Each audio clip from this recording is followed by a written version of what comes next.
So today, I'm going to tell you about how you can take advantage of analog circuits to make malicious hardware that is small, stealthy, and do you have the, and apparently, clicker. Small, stealthy, and controllable by an attacker.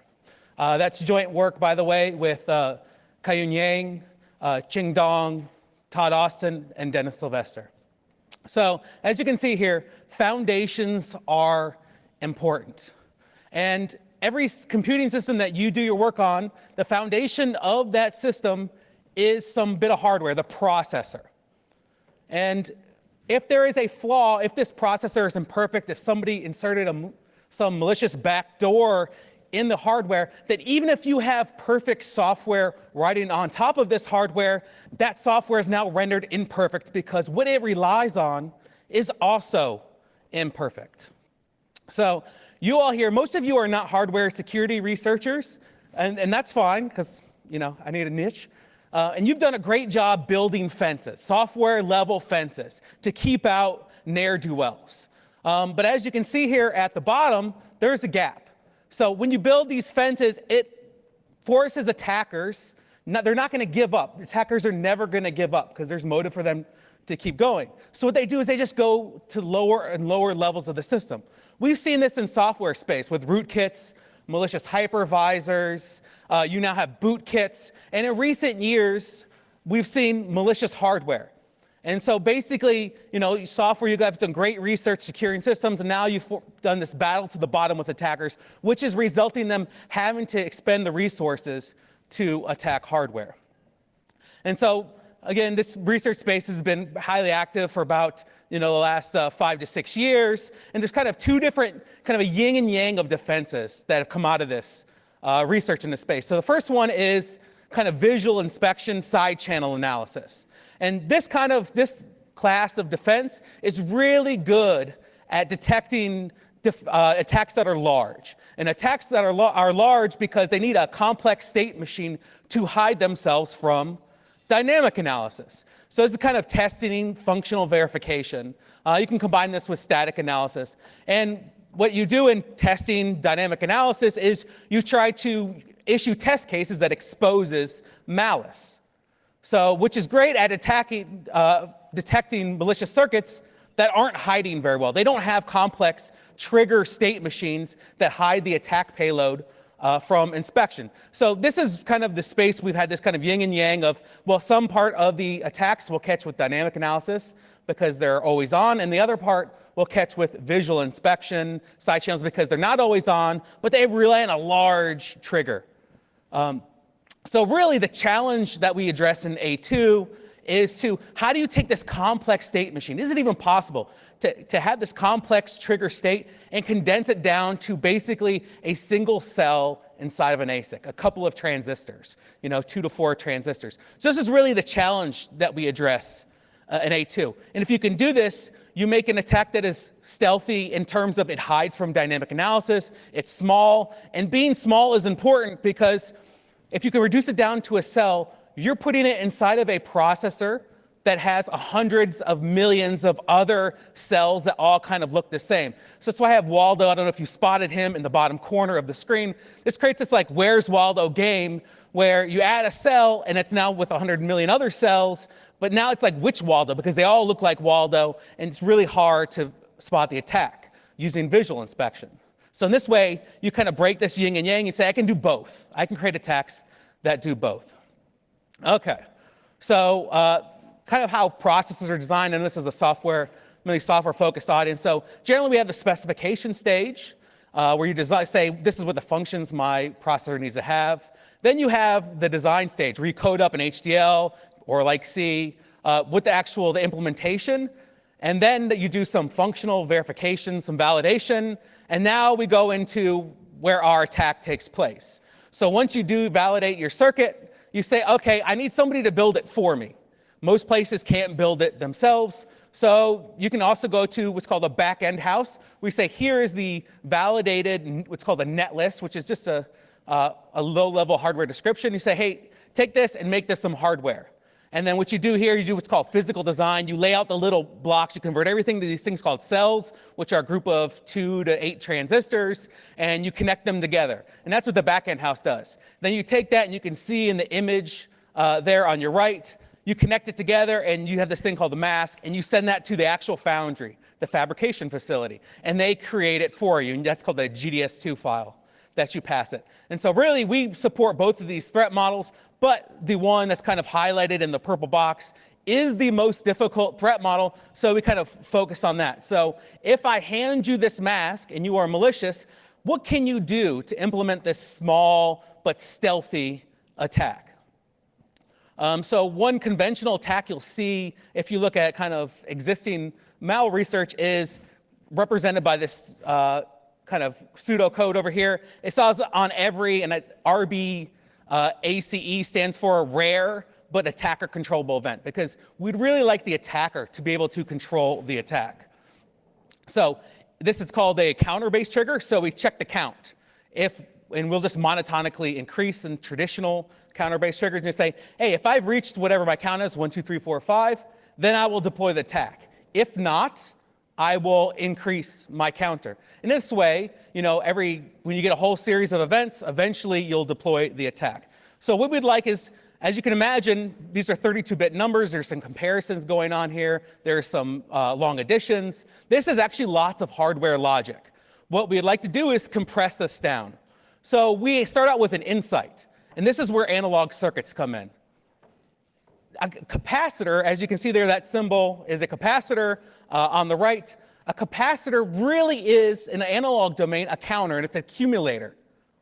So if you could have, at that high level of abstraction, the capacitor connected to this signal, when the signal's high, the capacitor will begin to fill up with charge. And then when it's low, you'll dissipate charge, and when it goes high again, it'll fill up with charge. So if we could replace that complex logic on the left with the simple capacitor on the right, you've now made your attack stealthy as it concerns visual inspection. So this is the ideal. We're still in the abstraction here. This is ideal of what we'd want here. So we'd like some victim wire, feed it to our trigger circuit, and our trigger circuit says 1, do attack, 0, don't attack. And so at the bottom you'll see here, you'll see this waveform, high and lows, kind of square wave. That's our victim wire. And so the first phase you see here, outlined in this kind of red dashed, is this is spurious. So capacitors are, unlike counters that you saw in the digital implementation, counters are always leaking charge, which is great because they forget spurious events. And so remember, we want to stay stealthy. We want to hide from dynamic analysis. So that means we want to stay away from test cases. We want to forget test cases that almost triggered the attack. And so capacitors give us that. So you see here, outlined in red, a spurious attack. It eventually starts to accumulate charge, but that charge on the capacitor never goes above this red threshold, which is the I'm going to attack. So if the capacitor ever goes, the voltage on the capacitor ever goes above that red line, it'll deploy the attack. And so that doesn't happen, and then you see at the end there, eventually capacitor dissipates charge and goes back to its starting space. So that's great. This is like a leaky bucket counter. So you forget almost activations, which is, prevents accidental activation. So in the next case, we'll assume we have the attacker deploys some software on the system which can trigger this. Remember, we want the attack to be controllable. So the attacker deploys this on the system, and they create these activations.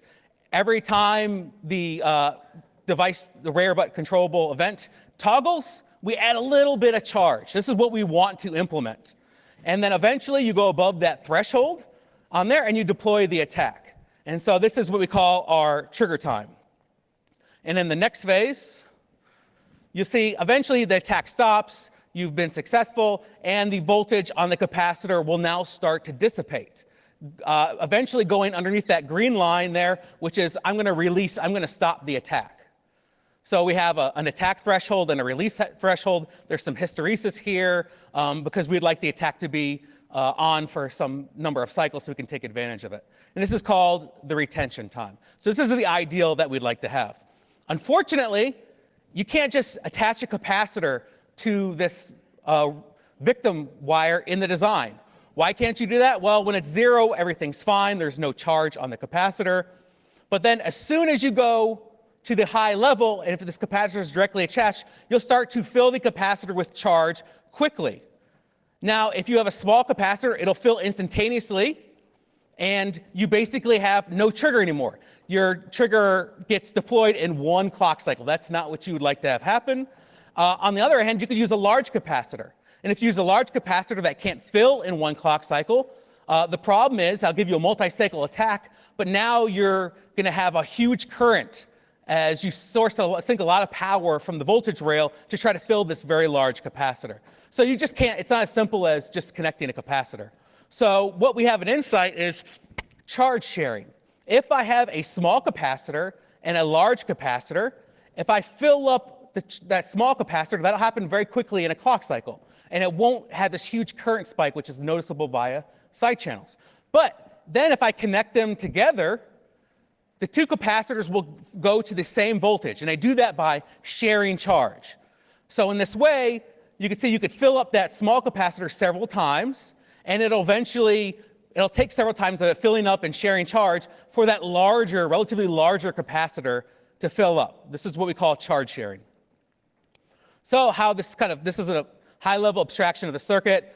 We employ 2 gates here, and notice that we have that bar means not victim wire, so that's on the negative edge of the signal, that gate will close, and the other one is on victim wire. So right now, the victim wire is 1. So basically the C unit, which is a small, tiny capacitor, you can imagine it's 1/20th the size of C main. C main is our large capacitor, that's our accumulator, that's our count value. And right now they're connected together. They're sharing charge, but there's no charge to share, so nothing happens. So let's go forward a little bit. So we go forward, and now the victim wire goes down to the 0 value, which opens up 1 gate and closes the gate with the bar over the top of it. This now connects that small, tiny capacitor C unit to our power rail, which very quickly fills up that small capacitor, and there's not a huge current spike because that small capacitor is small. And then we'll see another edge. So now we go to the victim wire goes high again. We see another transition, which opens up the NOT gates and closes the positive edge gate, positive level gate, now connecting the small capacitor to the large capacitor. And you can see over there in the graph that they basically share charge. They go to a agreed upon voltage. The voltage of C unit goes way down, and the voltage of C main goes a little bit up. So if we carry this out, you get enough toggles, and the toggles overcome leakage. There are lots of leakages that go on, and you have to refer to the paper to see how we deal with all of those. But if you do that fast enough, you get enough toggles on the event, you will gradually increase the voltage of C main until the attack is deployed. It gets above that attack threshold. So I kind of told you how we do the trigger, which is the main focus of the paper. The next thing, we want to attach it to some attack. And kind of the go-to attack in this line of research is a privilege escalation. I want to surreptitiously go from user mode to supervisor mode. So how we do that is actually pretty simple. There is a flip-flop, a state-holding element in processors that holds what mode you're in, and we splice into the reset line. One observation we make is processors reset in the most privileged mode possible, and then they gradually de-escalate privilege as they boot. So that means the hardware of the processor, its reset level is most privileged. So we use that insight to basically splice into the line there. The gates and wires in blue are what we add. So we basically, when the trigger deploys, what our attack is, we just reset the flip-flop that holds the privilege of the system, which will take us to user mode, from user mode to supervisor mode. Okay, so this is kind of the outline of the attack. In the blue boxes, we have stuff in the digital domain. In the orange box, we have stuff in the analog domain. So A2 crosses, one of its values is making it hard on defenders, is it crosses domains. And we have some victim wire. We use this kind of charge sharing capacitor-based circuit to act as a leaky bucket counter-based trigger. And then we splice into resets to impact the digital domain again. We also had the complication of, well, okay, you've designed this, and we designed it in a a SPICE simulator, but now you need to add it to this circuit. So what we did is we took an open source processor and we implemented it, we compile it down to cells, and we're left with something that looks like this. And now you might be saying, well, how do you add this thing, even though it's small, how do you add it? Well, the observation is that even in Intel and AMD class processors, about 20 to 30% of the chip area is unused. So it's actually trivial. This actually wasn't a hurdle for us. It's very trivial to fit in one cell when most of the area, if you zoom in enough, is unused, or 20 or 30% is unused. Again, there are other challenges in the paper we don't have time to address. So again, we built it here. I actually have our prototype. Here, we fabricated it in 6 to 5 nanometers. I have a slide at the end to give more information. We did the OR1200 processor because companies like ARM don't really appreciate us adding malicious hardware to the processors. And you can kind of see it here. Notice there's several levels of zooming in. Again, this is one cell in about 50,000 cells for this processor. So a couple of experimental questions. The first thing is, well, does it work? We actually had to build it because we had a digital side and analog side. We actually had to connect them together because tools don't support that. So the first thing we did is we found a wire. We used division by 0 as our rare but controllable victim wire. And we made sure that for all of our benchmarks, they never did enough division by 0s to activate the attack, but an attacker could load user mode only code that doesn't create introspection points to push. So you'll see that red bar represents the bin that our wire's toggle rate is in. So this is a histogram of wire toggle rates down there, and that red dash bar is our threshold.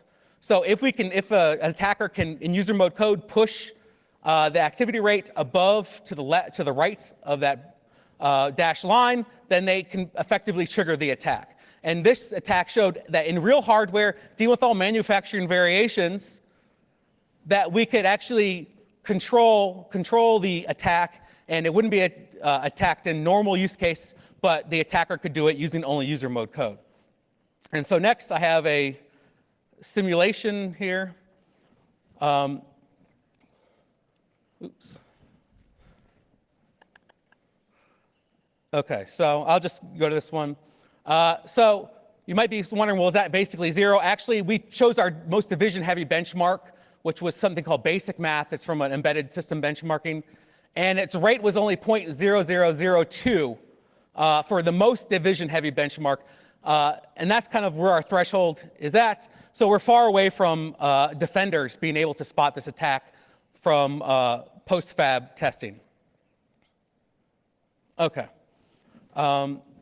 So I've given you this bar, and the real question is, well, where is this bar in real life?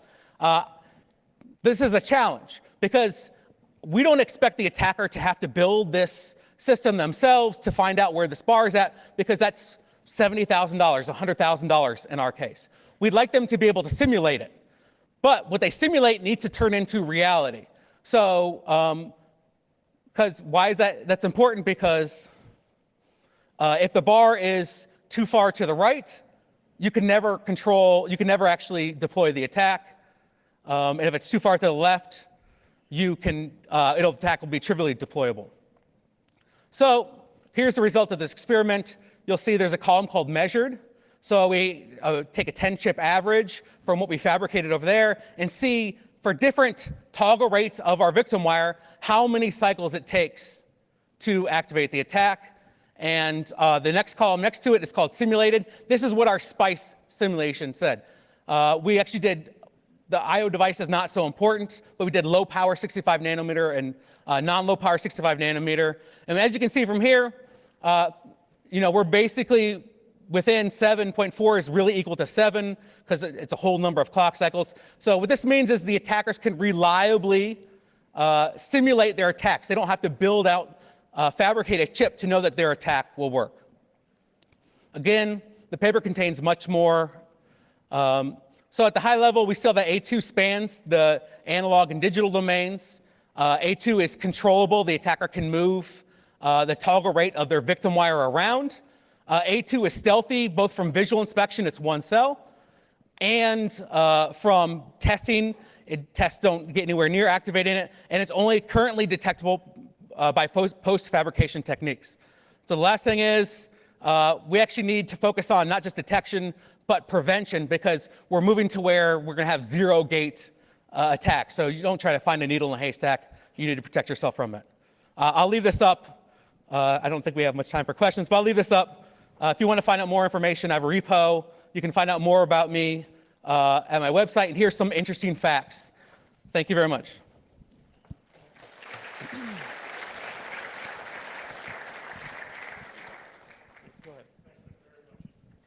The insight of using a capacitor was fantastic. I just have a question about the reset. So when you do a reset, the privilege goes up, but don't a few other things happen, like the instruction pointer jumps somewhere else and a bunch of other things you have to be able to control? Yeah, so interesting. So when you actually fabricate a processor, what happens is there's a loading that you can have for a driver. So what you get is you have one logical reset, but that's actually broken apart into a tree of resets. And we just splice into the leg of the reset that goes to our one targeted flip-flop. Yeah, so that's kind of like a hardware thing. Yep, okay, Yeah. thanks. Yes, sir. Yes, ma'am. Is this on? You didn't mention routing. You have to route from your arithmetic unit over to the reset. Is that visible? So visibility, yes. If you could, what's called fibbing a chip, you could actually see our one gate if you knew exactly where to look for, although it looks like everything else. And then we have to connect the wires. Routing wasn't a problem because this is not a critical path for us. So we could put our attack anywhere in that space and do long wires. And if you do a histogram of wire length in the design, it fits right into the shape. You couldn't actually, it's not an outlier.